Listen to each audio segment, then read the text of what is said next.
The recent escalation in tensions between Israel and Iran has taken a significant turn, with Israel reportedly striking an oil refinery in Khuzestan, Iran.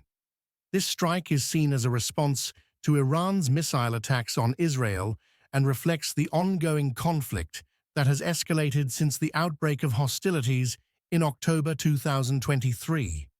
The broader context of this strike involves Iran's support for militant groups in the region and its aggressive Abby, missile I've just gotten confirmation capabilities. from a U.S. official that Israel has indeed struck Iran tonight. That what we are seeing, this explosion or explosions around the city of Isfahan, is indeed an Israeli attack against Iran. This is the retaliation that we have thought may be coming for several days now, ever since Iran carried out that strike last weekend against Israel with those more than 300 drones, ballistic missiles, and cruise missiles. There are not too many details about the dimensions, the breadth of the Israeli strike tonight, but a U.S. official confirming to me just moments ago that what we are seeing is indeed Israel carrying out a strike against Iran. What we've been seeing from local reports, now multiple Iranian reports, official and semi-official, is explosions near the city of Esfahan, which is in western central Iran. One more thing.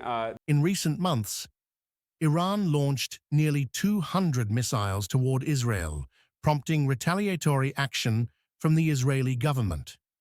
The situation intensified following the devastating Hamas attack on Israel, leading to a cycle of retaliatory strikes and increasing hostilities between these two nations.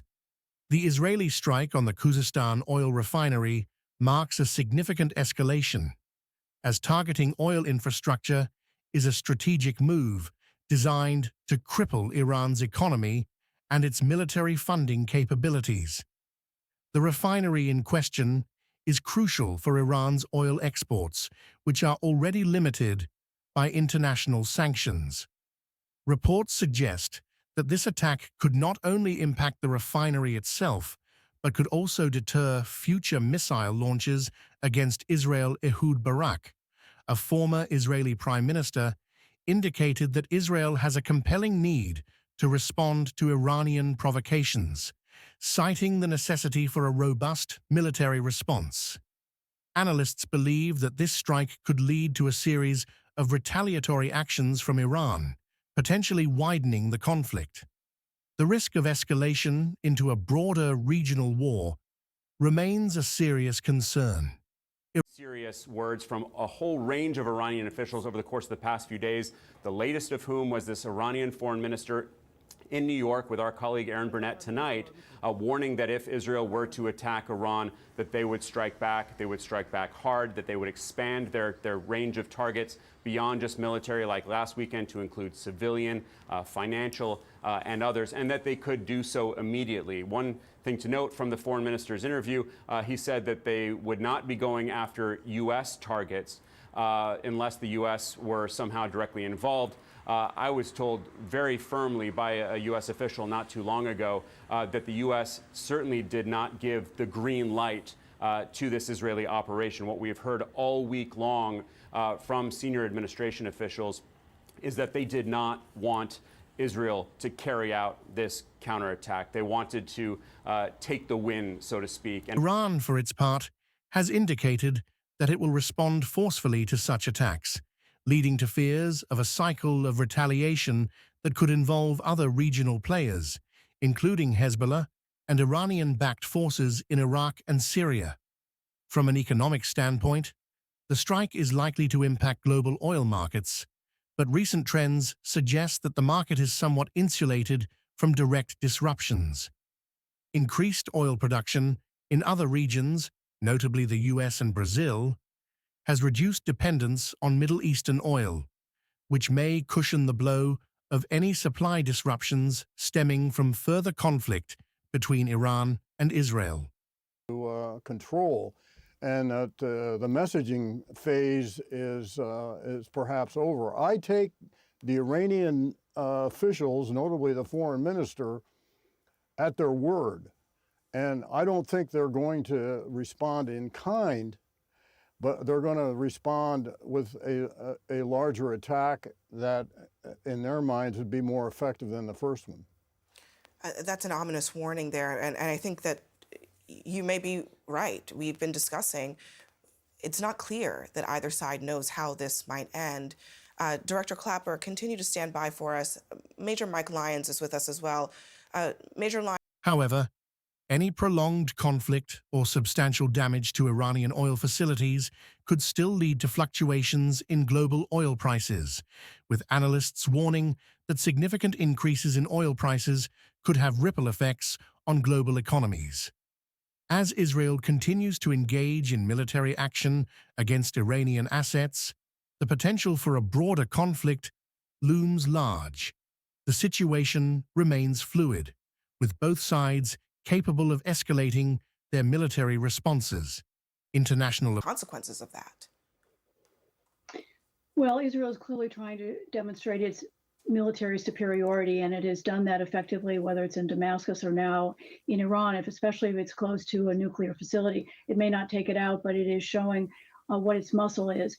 The big question, of course, is what Iran does. And we have to remember that it used only a small fraction of its arsenal.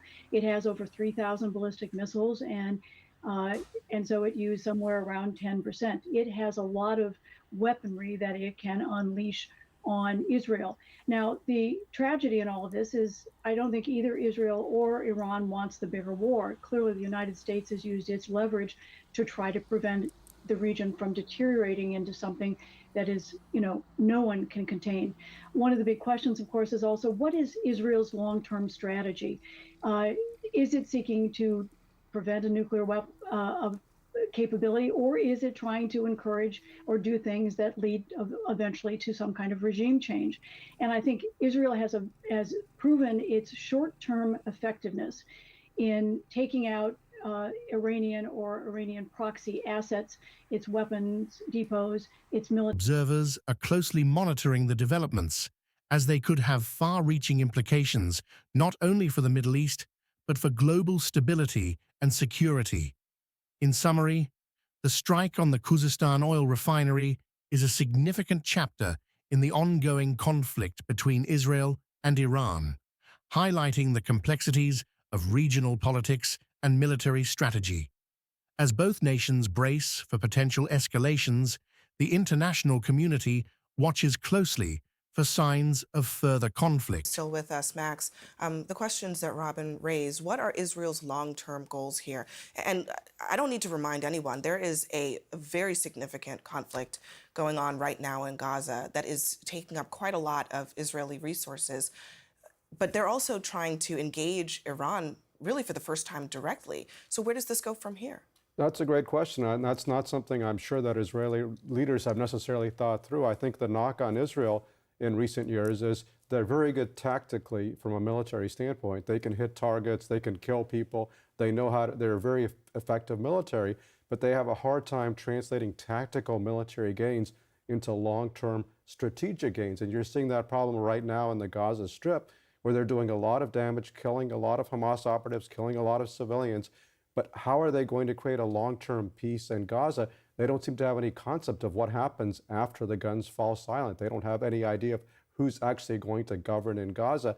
And I kind of feel like they have a similar problem with Iran. They feel like, okay, we've been attacked. We have to show, don't mess with us. We're going to hit back. But where does it go from here? If Iran hits back, how do they prevent this larger war from breaking out? Which is Robin said, and I think that's right. Neither side really wants that larger war, but both sides are determined to show you can't push me around. I have to establish my deterrence. Neither side, I don't think, has a long-term strategy here, and that's very dangerous because emotions are involved, nationalism is involved, and a lot of weaponry is involved. And look, let's be honest, it's particularly dangerous for the state of Israel, which is like an island in the Middle East, and there's nowhere to turn if there is a broader conflict. So at what point does this need to turn to a conversation about what is it going to take to move toward peace in Gaza and to de-escalate the tensions, not just with Iran, but with its proxies? Well, I think that's something Israel needs to think about very hard, because right now, they're involved in a two-front war right now, at least two fronts, maybe three, depending on how you count, because they have the war in Gaza, they have a war against Hezbollah in Lebanon, and now they're starting a direct war with Iran. That's a lot. I mean, Israel is a very powerful military, but that's a lot of wars at once for one little country to handle. And it also suggests that perhaps the United States almost might inevitably be dragged into whatever happens there. Oh, absolutely. I mean, you saw last week, I mean, U.S. forces were defending Israel. And since October 7th, there have been many Iranian-sponsored attacks on U.S. bases in the region, some of which have killed or wounded U.S. troops. So yeah, absolutely, the United States is in the middle of it because we're Israel's ally. We're also the ally of some of the Arab states involved. So we're trying to keep peace in the region, but it's becoming very hard to do. It's kind of like a referee trying to step between two guys who are flailing at each other, and you're going to get punched from both sides. When it comes to the conflict in Ukraine, President Biden has been very clear. There are going to be limits to how involved the United States is. Do you think that there will be any limits when it comes to Israel? That remains to be seen. I mean, I think Saturday was very unusual, not only in the direct Iranian attack, but also in the direct U.S. response. And of course, a lot of Ukrainians were saying, well, why isn't the U.S. defending us the way they're defending Israel?